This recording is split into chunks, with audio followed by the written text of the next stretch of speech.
One day, I came home and found that my husband had disappeared and left without a trace. A few days later, I found out that him and my sister had eloped. That was 12 years ago. He recently contacted me on the phone, stating, "I'm coming to my home with my wife, and you are in my way. Get out of my parents' house." He was annoyed that I was living at his parents' house. It's been 12 years since they eloped, and I guess he intends to take my sister as his wife now that things have cooled down. But they don't know.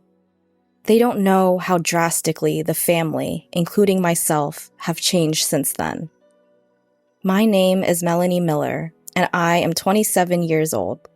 I studied and majored in web design and started to work in a web production company. That's where I met my husband, Shane. Shane works in the sales department for the company and is friendly by nature. His charm swept me in, and we got married shortly after a year of dating. Once I was a part of the family, we decided to live together in his parents' home. By then, I quit my job at the web production company and started work as a freelance web designer. I decided to work from home so that I could keep up with my household and support my husband's lifestyle. At first, I had some trouble finding work, so my income wasn't stable. Now, however, I have no trouble finding work and maintaining a stable income. I could work at my own pace and put my family first. I could spend quality time with my husband and his family during the mornings, evenings, and even before bedtime. I was so satisfied with life. However, I noticed that my husband started to change his friendly attitude, little by little. It all started when I started to make twice the amount of money compared to what I was making 2 months prior at my old job. I was ecstatic to have reached and surpassed my salary that entire day. I couldn't wait to tell my husband when he came home from work. He's going to be so happy for me, I thought to myself. As soon as I knew he was home, I ran up to the front door with a huge grin on my face. "Shane, guess what? My income last month was twice the amount that I would have made at my last job." "What? Are you serious? Your last job had great benefits and pay, right?" "Yeah, but I've been wanting more. I finally did it." Yep. "That's it? What? You want me to throw you a party?" My husband was being unusually sarcastic and negative. I didn't know where the attitude was coming from, so I asked, "Shane, are you mad at me for something? Did I do something wrong? I genuinely thought that you'd be happy for me." "Why would I be happy? It's not like my salary went up." "Well, yeah, but can't you just be happy for your wife?" "Really? I'm not like you. I'm just not a naturally happy person." "Shane?"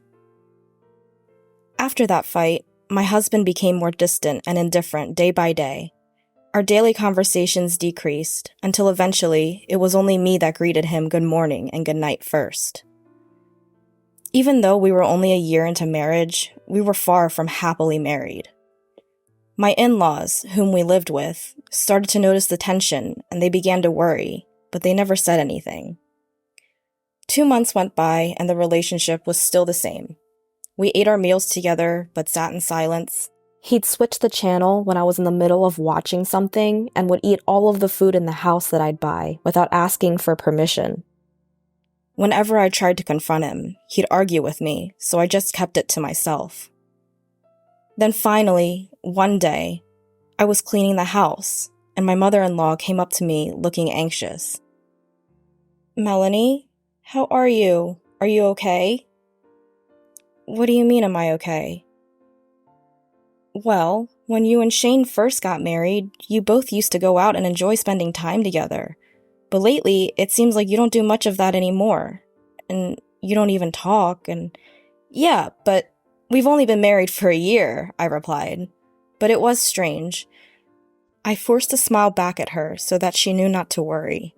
But she saw right through my smile. She looked at me with a straight face. "If you don't want to talk about it, I won't make you. But I worry about you, and lately, I feel like you've been down." "Well, I'm not faking anything." "Well, your father notices it too. Him and I are just worried that you might be overwhelming yourself." "Oh, Mother." Honestly, it probably was my fault that my husband was uncomfortable with me earning more. But on the other hand, I also felt alone in my accomplishment. And in the moment, I was so happy that she finally acknowledged and noticed the pain I was in. It brought tears to my eyes. So I decided to tell her everything. After listening to what I had to say, she started to rub my back and responded, "I am so sorry on behalf of him. He is not man enough to sincerely be happy for you and your success." No, it's my fault. It was selfish of me to think that he would have genuinely been happy for me. But that's something you shouldn't have to worry about in a marriage, Melanie. And if you keep your feelings in about this, it will only make it worse. I don't think it could get any worse. Okay, so the two of you need to seriously talk about this. Can you do that? Yes, I can. Thank you for listening to me, Mom. She smiled back at me. Of course. And then she patted my head. My in-laws love me as if I were their own daughter. They saved me. With her advice in mind, I decided to have a proper conversation with my husband. That night, I stayed up waiting for my husband to come home. However, there was no sign of his return no matter how many hours went by. Normally, he'd be home by 10 at the latest, but it was already past 11 that night. "What's taking you so long?" ? I texted him, but he didn't reply. Maybe something's wrong. I attempted to call him, but the phone would only ring and he didn't pick up, so I kept anxiously waiting. About midnight, he finally came home. "Welcome home," I said, but he sighed loudly and looked at me annoyed. "What are you doing? Why are you up this late?" "Well, I wanted to have a serious conversation with you today." "About what?" he answered annoyingly. "This all started between us because of my new salary, right? I mean, I probably should have kept that to myself. I'm sure it hurt your ego." As soon as I said that, a chill ran through me. There he was, in front of me, with a cold look on his face. I was frozen in fear. He replied hatefully, "There's nothing to talk about, and it's pathetic that you're waiting up for me to come home." "I'm trying to have a better relationship with you, Shane." "That's the problem, clearly. I made a mistake in finding the right partner." "No. I'm tired from working overtime. You don't get to talk because all you do is sit around at home all day." My husband stormed past me and went upstairs to the room. I couldn't get myself to move until I was sure he was fully upstairs. Why was he even talking to me like that? I just want to live a normal, married life. My mother-in-law had given me the push that I needed, but nothing had been resolved. Regardless, I don't want to push another conversation with him after that attitude. I felt like he completely invalidated me as a person, so my heart grew bitter. 2 more months went by, and we didn't talk. The days were long, and they passed by in a daze. That was when I came home one day and found that my husband was gone. I looked in his room and had a weird feeling. I thought, what? Shane's room is never clean. Shane is not a clean and tidy person, to say the least, but his room was surprisingly clean. The clothes in his closet and his suitcase were gone. I finally realized that he moved out of the house. I rushed to call my in-laws, but their phone was either turned off or disconnected. My sister Mimi then called me while I was still panicking. "Hi, sis. Long time no see." "Mimi, I can't talk right now." "Your husband isn't there, is he?" "What? How did you know that?" How did she know that? Something's not right here, and she proceeded to tell me the truth. "I'm with your husband right now." "What? What do you mean?" "Well, I was just at the bar, and I saw him there, coincidentally. We had a drink, and then he said you guys weren't really getting along." "Mimi, no! You can't be." "I am dating him, and we're going away to get married, so don't try and stop me." "Going away? Don't be silly. Bring Shane back home now." I'm sorry, I can't. I've actually had these feelings for a while now. Plus, he's tall and handsome. I'll take him. Then, the phone went silent. I tried to call her back so many times, but she never answered. Instead, she sent me pictures. There were dozens of photos of them together, going on dates, smiling. Either way, it was not something I enjoyed looking at. A few days later, I received his signed and completed divorce papers. I called his job, but they told me he'd already resigned. I knew that I didn't deserve to go through this alone. I told my parents and in-laws about the situation and asked for their support. So, apparently, Shane and Mimi are together now. He quit the company on his own, and now he's making me sign the divorce papers. Everyone was speechless. Then, my father-in-law started to speak after processing. Melanie, I am truly sorry for our stupid son. I don't expect you to forgive me. Matter of fact, you don't have to. Oh, Father. And unfortunately, I cannot forgive your sister either. You are like a daughter to me. I cannot forgive them for hurting my precious daughter. Everyone agreed with him in this. It was at that moment, when all of us completely changed how we felt and thought about Shane and Mimi. My in-laws were considering moving into a new house at the time.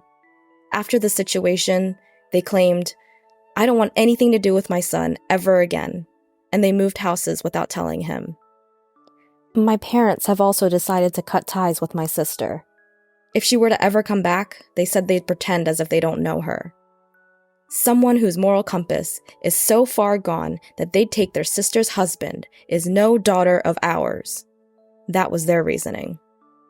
So then, I decided to take this opportunity to go back home to my parents. I demanded alimony from them in exchange for going through with the divorce. Which he responded, you get the alimony when I get my divorce. But I eventually received several million yen in alimony with a message that followed, divorce me.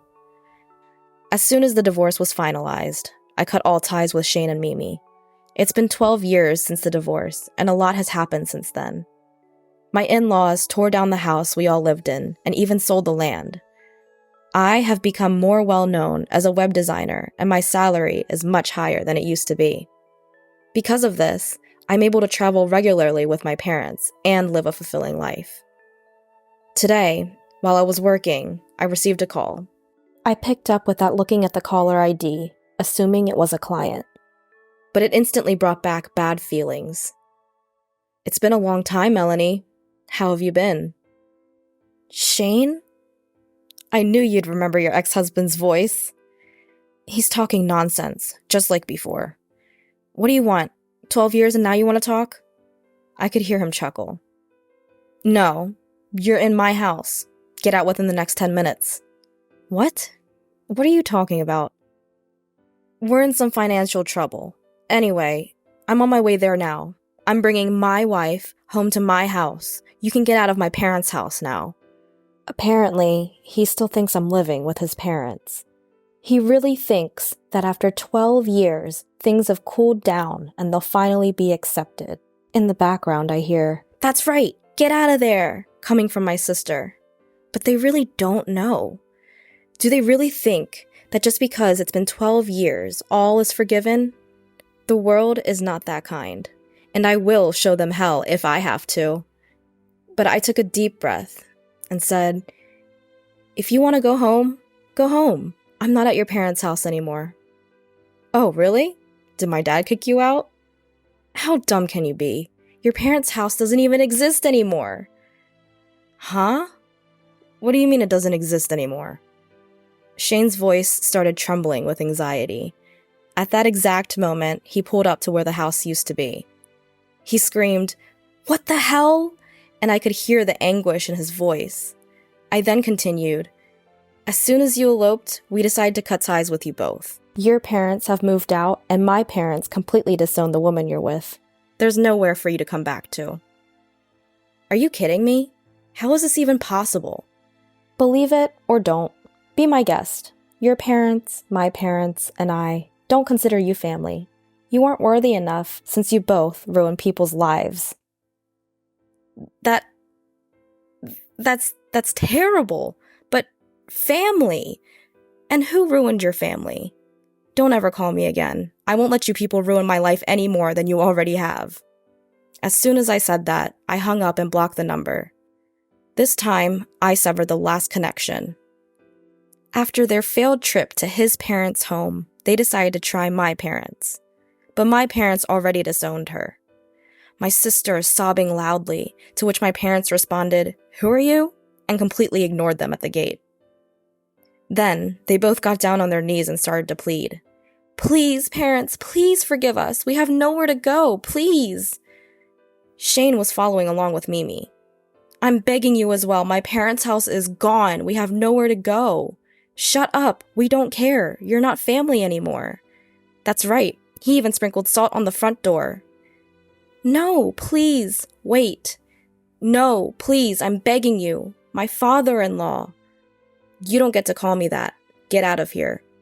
They were so persistent that my father ended up sprinkling salt on them, and my mother called the cops for trespassing. They have not been seen since.